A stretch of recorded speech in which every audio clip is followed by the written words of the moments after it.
नमस्कार। आप सभी के अपने चैनल जय गुरुदेव उत्तराखंड पर एक बार फिर से बहुत बहुत स्वागत है।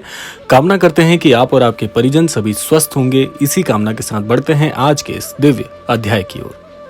आज का क्रमांक बहुत ही भाग्यशाली होने वाला है हमारे सभी अनन्य दर्शकों के लिए, क्योंकि आज के क्रमांक में हम एक ऐसे मुख्य दिवस के विषय में बात करने वाले हैं जिस दिन निश्चित ही आपको महाराज जी की अद्भुत कृपा प्राप्त हो सकती है। और साथ साथ में जो लोग महाराज जी के सानिध्य को कई समय से खोज रहे हैं, वो सानिध्य बड़ी आसानी से प्राप्त किया जा सकता है।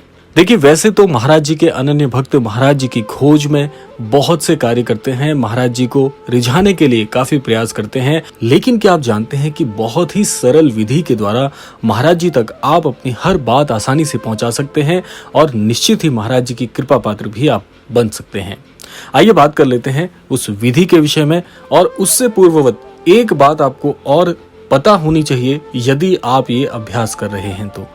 देखिए, महाराज जी एक बात सदैव कहते हैं कि मुझे प्राप्त करने के लिए किसी प्रकार की कोई विशेष आडंबर की आपको आवश्यकता नहीं।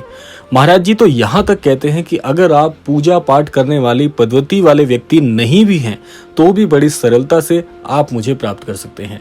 महाराज जी बहुत ही सरल हृदय वाले, बहुत ही दयालु हृदय वाले एक बहुत बड़े महासंत हुए हैं। तो इसीलिए महाराज जी अपने अनन्य भक्तों को एक ही बात समझाते हैं, हमेशा सरल और सहज स्वभाव को आप अपनाइए और इस सरल और सहज स्वभाव से ही आप इस विश्व को विजित कर सकते हैं। इतने सरल वाक्यों में महाराज जी ने इस बात को समझाने का प्रयास किया है।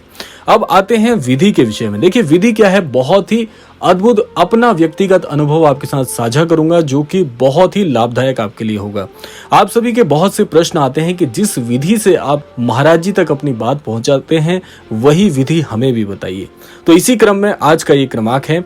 आइए जान लेते हैं विधि क्या है। देखिए, हर चीज का एक बहुत ही सुनिश्चित सा समय होता है, सुनिश्चित सी तिथि होती है। तो इसीलिए जैसे कि आप सभी जानते हैं, महाराज जी को श्री हनुमान जी का महाअवतार बताया जाता है और यह बात भी आपको अवश्य ही ज्ञात होगी कि हनुमान जी के लिए एक बहुत ही सहज और सुनिश्चित दिवस है मंगलवार का दिवस। इसीलिए ये जो विधान है, ये छोटी सी जो विधि है, वो आप मंगलवार के दिन अवश्य कर सकते हैं। और यही कार्य व्यक्तिगत रूप से मैं अपना अनुभव आपके साथ साझा कर रहा हूं कि अगर आप पूरे सप्ताह में बहुत व्यस्त रहते हैं, जो कि एक स्वाभाविक सी बात है क्योंकि आज के इस आधुनिक युग में हम सभी किसी न किसी कार्य क्षेत्र से जुड़े हुए हैं, थोड़ा समय का अभाव रहता है क्योंकि जीवन में समय के साथ कदम से कदम मिलाना हमारे लिए बहुत आवश्यक है। इसीलिए अपने जीवन में पिछड़ न जाएं, इसीलिए हमको इस बात का ध्यान रखना होता है। तो इसीलिए अगर आप पूरे सप्ताह में केवल एक दिवस दे सकते हैं तो ये एक दिवस ही आपके लिए बहुत है, बहुत ज्यादा। आप इस बात को मान लीजिएगा क्योंकि यही एक दिवस आपके भाग्य के सभी मार्ग खोल सकता है।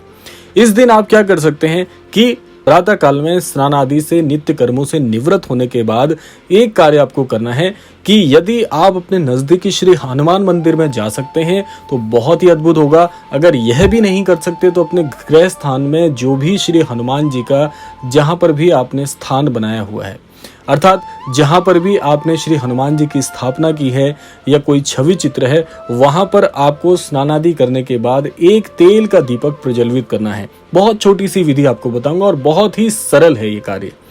तो ये दीपक प्रज्वलित करने के बाद आप एक काम करिएगा कि लाल या पीले रंग का एक आसन ले लीजिएगा। अगर लाल पीले रंग का आसन नहीं भी है तो भी जिस आसन पर आप बैठते हैं उस आसन पर बैठकर सहज भाव से अपने मस्तिष्क को बहुत ही शांत रखना है।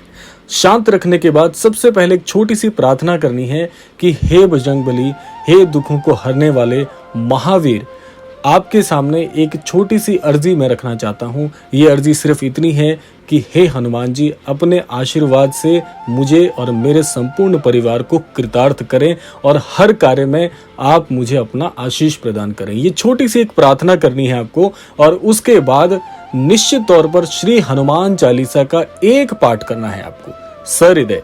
और यहाँ पर सहृदय का आशय क्या है कि आप पूरे तल्लीन भाव से केवल एक पाठ भी कर लेंगे, केवल एक मंगलवार, पूरे सप्ताह में एक मंगलवार एक बार श्री हनुमान चालीसा का पाठ। और ये छोटी सी प्रार्थना जो मैंने आपको बताई है, यही प्रार्थना, इसी विधि से मैं श्री हनुमान जी की, महाराज जी की आराधना करता हूँ। और मुख्यतः ये मंगलवार के दिन आपको काम करना है, इसीलिए इस बात को आपको याद रखना है। जब आप श्री हनुमान चालीसा का ये पाठ संपूर्ण कर लेंगे, उस दिन या तो उसी समय आप श्री हनुमान जी को भोग प्रसाद लगा सकते हैं। यदि उस समय आप भोग प्रसाद नहीं लगा पाए हैं तो शाम को जो संध्याकालीन आरती पूजा जो भी आपके गृह स्थान पर होती है या नजदीकी श्री हनुमान मंदिर में माथा टेकने के बाद या उस समय भी आप एक बार श्री हनुमान चालीसा का पाठ कर सकते हैं। अगर ये भी संभव नहीं हो पाए तो केवल श्री हनुमान जी को आप भोग लगा दीजिएगा, जो भी आपके सामर्थ्य में हो। बस ये छोटी सी विधि करने मात्र से आप देखेंगे कि श्री हनुमान जी की विशेष कृपा आपको मिलनी प्राप्त हो जाएगी। क्योंकि जैसे मैंने आपको प्रारंभ में बताया, हर चीज का एक सुनिश्चित समय, सुनिश्चित तिथि होती है। तो ये वही पूरे सप्ताह में एक दिवस है जो कि आपके भाग्य को, आपके काम में आने वाली हर बाधाओं को, अटकलों से आपको बाहर निकाल कर आएगा। और एक विधि इसके साथ मैं बता दूं कि ये जो विधि आप कर रहे हैं, ये विधि यदि आपने एक बार भी हृदय से कर ली, अगली बार के लिए आपके मार्ग प्रशस्त हो जाएंगे और आप अपने मन से ही श्री हनुमान जी के मंगलवार के दिवस दर्शन करने के लिए स्वयं ही तत्पर हो जाएंगे। ये इतना अद्भुत आशीर्वाद मिलता है। पहले दिन से ही आपको कई गुना लाभ देखने को मिलेगा। आपकी सन्मति और सद्बुद्धि के अनुरूप आपके हर कार्य में श्री हनुमान जी का आशीर्वाद आपको मिलेगा। निसंदेह आप इस छोटे से उपाय को करने के बाद महाराज जी का आशीर्वाद लेना बिल्कुल मत भूलिएगा, महाराज जी के दर्शन करना बिल्कुल मत भूलिएगा और उसके बाद अपने काम पर निकलिएगा। आप देखेंगे कि बहुत बहुत तीव्रता से ये उपाय आपके लिए काम करता है। बहुत सरल विधि है, किसी प्रकार की कोई बनावट नहीं, किसी प्रकार का कोई आडंबर नहीं है। सिर्फ छोटा सा ये उपाय अगर आप कर लें, महज ये छोटे से उपाय को करने से ही आपके सारे मार्ग प्रशस्त हो जाते हैं। क्योंकि श्री हनुमान जी को बाधाओं से मुक्ति दिलाने वाला कहा जाता है।